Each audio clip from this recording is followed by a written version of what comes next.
Hi friends, అందరికీ నమస్కారం. Welcome back to our channel. నేను మీ సుజాత. ఈరోజైతే మనం కట్ మిర్చి బజ్జీలు ఎలా చేసుకోవాలో చూద్దాం.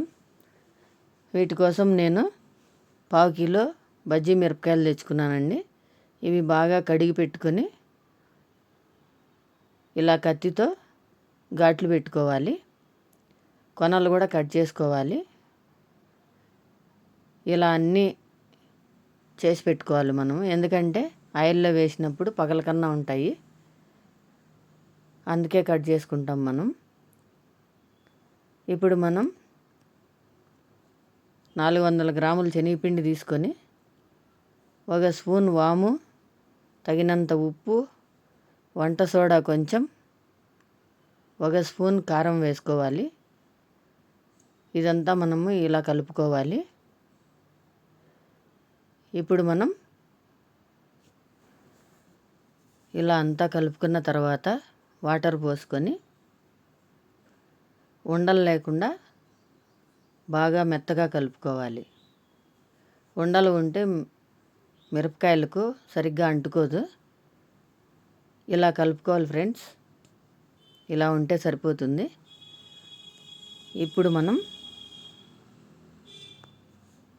ఆయిల్ పెట్టుకొని ఆయిల్ వేడెక్కాక వీడియోలో చూపించిన విధంగా మిరపకాయలను పిండిలో ముంచి ఇలా వేసుకోవాలి. ఇలా అన్నీ వేసుకున్న తర్వాత సగం ఫ్రై అయ్యాక అన్నిటినీ ప్లేట్లోకి తీసుకోవాలి. ఎందుకంటే మనం కట్ చేసుకున్న తర్వాత మళ్ళీ ఫ్రై చేసుకుంటాం కాబట్టి అప్పుడు సరిపోతుంది. ఇలా అన్నీ తీసుకున్న తర్వాత మనం కత్తెరతో 1 ఇంచ్ పొడవు పెట్టుకొని అన్నిటినీ కట్ చేసుకోవాలి. ఇవి ఈవినింగ్ టైం చల్లని వేళల్లో వేడి వేడి బజ్జీలు తింటుంటే చాలా టేస్టీగా ఉంటాయి ఫ్రెండ్స్. మీరు కూడా ట్రై చేయండి, చాలా బాగుంటాయి ఇవి. మా పిల్లలకి నేను ఎప్పుడూ చేసి పెడుతుంటాను, చాలా బాగా తింటారు. ఇలా అన్నీ కట్ చేసుకున్న తర్వాత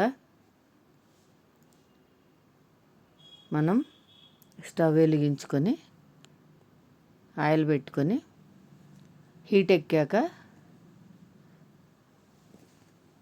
ఇలా కట్ చేసుకున్న బజ్జీలను అన్నిటినీ పెనంలో వేసుకోవాలి. ఇలా వేసుకున్న తర్వాత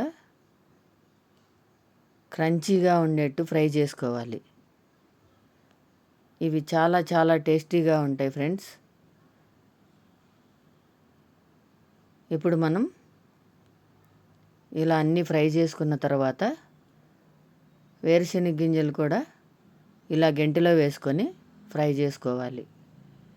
ఇప్పుడు మనం దీనికోసం పుట్నాల పప్పు తీసుకొని కొంచెం ఉప్పు, కొంచెం కారం వేసుకొని బరకగా గ్రైండ్ చేసుకోవాలి. ఇప్పుడు మనం సన్నగా తరిగి పెట్టుకున్న ఎర్రగడ్డలను చల్లుకొని ఫ్రై చేసుకున్న వేరుశనగ గింజలను కూడా చల్లుకొని గ్రైండ్ చేసుకున్న పుట్నాల పప్పును కూడా చల్లుకొని నిమ్మకాయ పిండుకొని సర్వ్ చేసుకుంటే ఫ్రెండ్స్ చాలా టేస్టీగా ఉంటాయి ఫ్రెండ్స్. క్రంచీగా. వేరుశనగ గింజలు అయితే కరకరలాడుతూ ఉంటాయి. అన్నీ కలిపి తింటే చాలా బాగుంటాయి. మీరు కూడా ట్రై చేయండి friends. Okay friends, please subscribe చేయండి.